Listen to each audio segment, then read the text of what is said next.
டே ஸ்பெஷலாக எங்கள் Salem Vishnu cooking channel சார்பாக இன்றைக்கி என்ன செய்ய போகிறோம் பார்த்தீங்கன்னா கொங்கு மண்டல ஸ்பெஷல். இன்றைக்கி சந்தக இடியாப்பம் செய்கிறோம். இதுக்கு வந்து 1/2 கிலோ அரிசியை ஊற வச்சு 2 மணி நேரம் ஊற வச்சு உடனே ஊற்றிடணும். புளிக்க வைக்கக்கூடாது. உடனே இட்லியாக ஊற்றி இந்த சந்தகம் இதெல்லாம் ஊற்றிடணும். சந்தக இடியாப்ப குழாயில் இதில் போட்டு நீங்கள் எடுக்கணும்.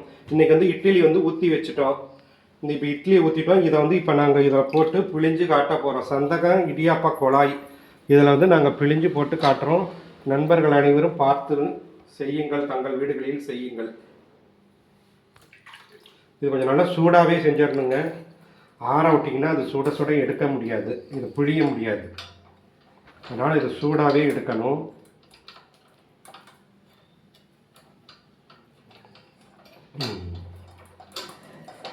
இது ஒருத்தர் பிடிச்சிக்கணும், ஒருத்தர் சுத்தணும். அப்போ தான் இது சுத்த முடியும்.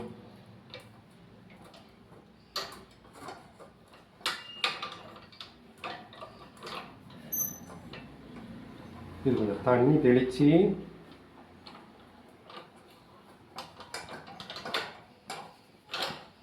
நல்லா குழாய்கள் பாத்திர கடைகளில் கிடைக்கும். இந்த சந்தக இடியாப்ப குழாய்னு கேட்டால் தருவாங்க. இது ஒரு கொங்கு மண்டல ஸ்பெஷல். இது வாங்கி 15 வருஷம் அதுக்கு ரொம்ப நாள் உழைக்குது. இது நல்லா பிழியணும் நண்பர்களே. ஈரமாகவே இருக்கும் போதே பிழிஞ்சிருங்க. மாவு கொஞ்சம் லூஸாக இருக்கணும், டைட் பண்ணக்கூடாது. இது கொங்கு மண்டல ஸ்பெஷல். கொங்கு பகுதிகளில் இதெல்லாம் அதிகமாக செய்வாங்க. காலையில் தேங்காய் பால் ஊற்றியும் சாப்பிட்லாம், கறி குழம்பு ஊற்றியும் சாப்பிட்லாம், நல்லாயிருக்கும்.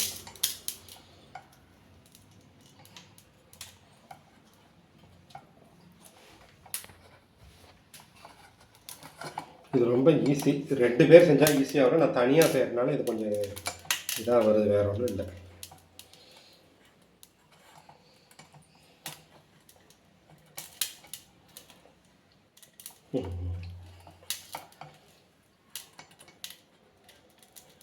இதுக்கு தேங்காய் பால் வச்சு ஏற்கனவே ரெடி பண்ணி வச்சுருக்குறோம். தேங்காய் பால், இது தேங்காய் பால் ஒரு தேங்காய் எடுத்து நல்லா ஆட்டி நல்லா கெட்டியாக பிழிஞ்சு சாப்பிட்டு எடுத்து வச்சுருக்கோம். தேங்காய் பால் பிழிஞ்சு வச்சுருக்கிறோம். இதையும் பாருங்கள். இப்போ இதை சுற்றிட்டு இப்போ 2வது நெக்ஸ்ட்டு பேட்ச் போட போகிறோம்.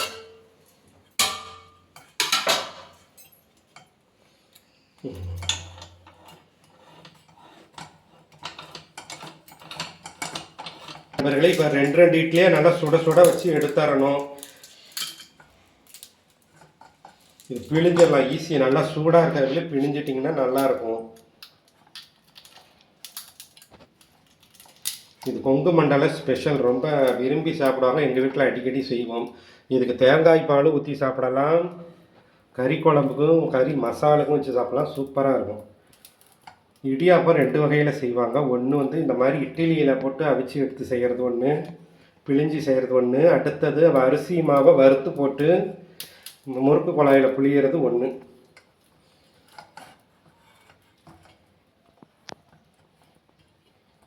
பாருங்கள் நண்பர்களே, இப்போ 4 இட்லி இது வரைக்கும் பிழிஞ்சிட்டேன். இது கொஞ்சம் ஸ்லோவாக தான் செய்யணும். 2 பேர் செய்யணும்.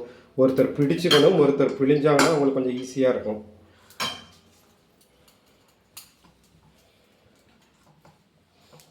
மாவு நல்லா லூஸாக இருந்தால் உங்களுக்கு ஈஸியாக வந்துடும்.